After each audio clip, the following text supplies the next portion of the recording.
Eu não consigo entender e faço questão de não entender o porquê a igreja, principalmente pastores e líderes, se omitem em confrontar aquilo que é óbvio que Jesus confrontaria, as próprias escrituras confrontariam, né?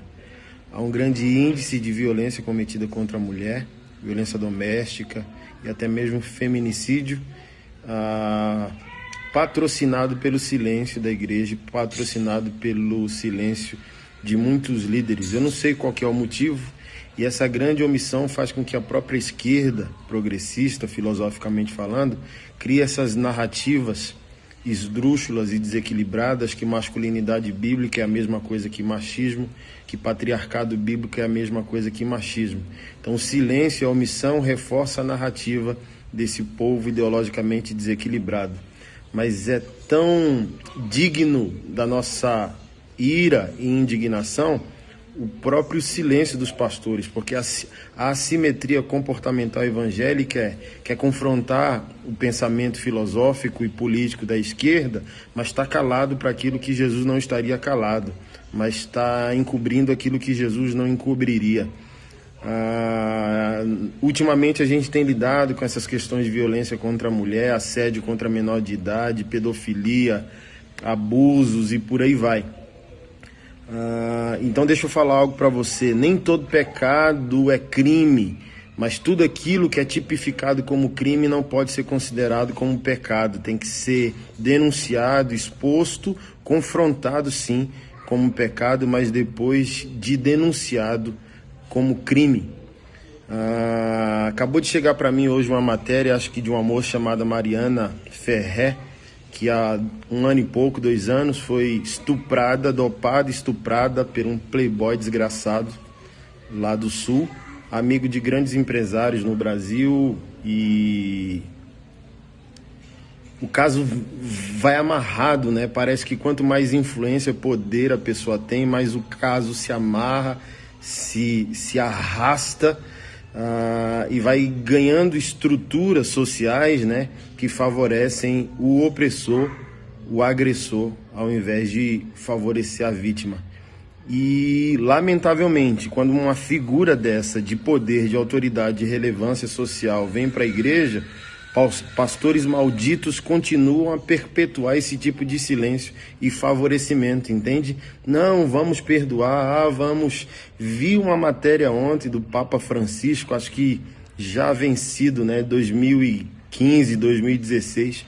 Olha que maldição, cara, o Papa perdoou porque o Vaticano é um território, juridicamente falando, privado com autoridade mundial.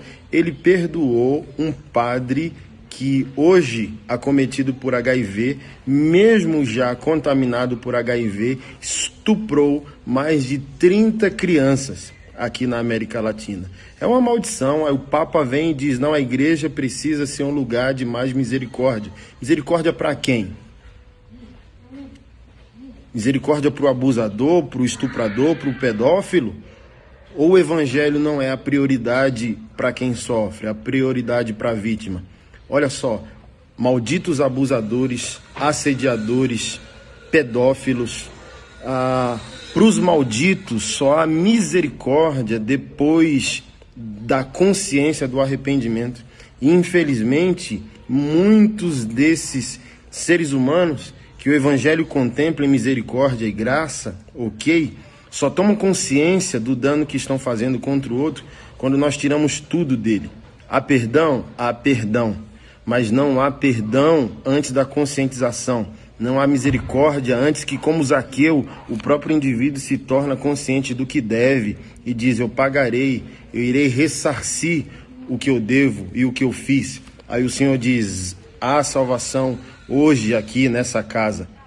Mas, infelizmente, muitos de nós tá passando pano para o opressor, para o agressor, sendo que o evangelho é prioridade para a vítima. O rico sofre, mas não é verdade que o evangelho é prioridade para o pobre? Sem questões ideológicas aqui, com exclusões, me vejo mais no espectro de direita do que de esquerda. Então aqui não é uma narrativa revolucionária. O evangelho, todo ele, de Gênesis a Apocalipse, é prioridade ao pobre, não excluindo que o rico possa sofrer. Então há perdão para o abusador, há perdão para esse padre num comportamento maldito como esse, sendo que o próprio Cristo disse, o apóstolo Paulo disse que existem filhos da ira e filhos do inferno. E como esse destino eterno é quebrado? Com conscientização do que o camarada fez. Olha o que as narrativas estão criando. A distorção do caráter e da personalidade de um ser humano, o excesso da vida em pecado de um ser humano pode se tornar patológico, sem dúvida, mas o evangelho não trata ninguém como vítima. No céu e nem no inferno haverá vítimas, todo homem irá de prestar conta diante de Deus do que fez.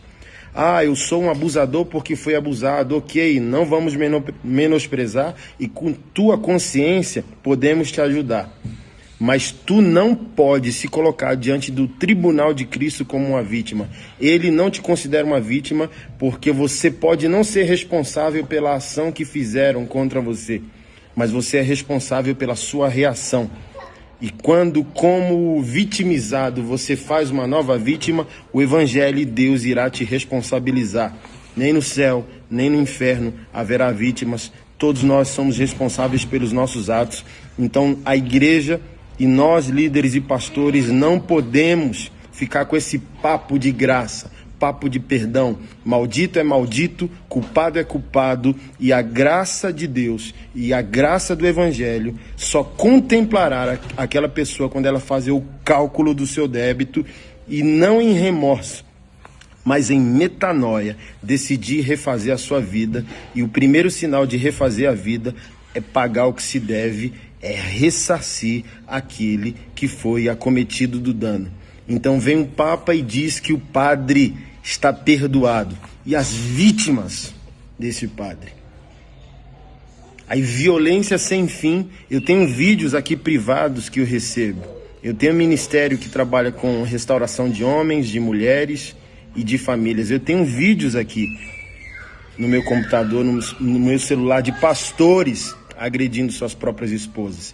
Então talvez, por que pastores se calam? Porque talvez os pastores fazem parte do time dos agressores, do time dos opressores. Que o Senhor nos dê virilidade, coragem, para a gente tomar uma postura. Estamos abertos ao perdão e à salvação a todos, mas vítima é vítima, culpado é culpado.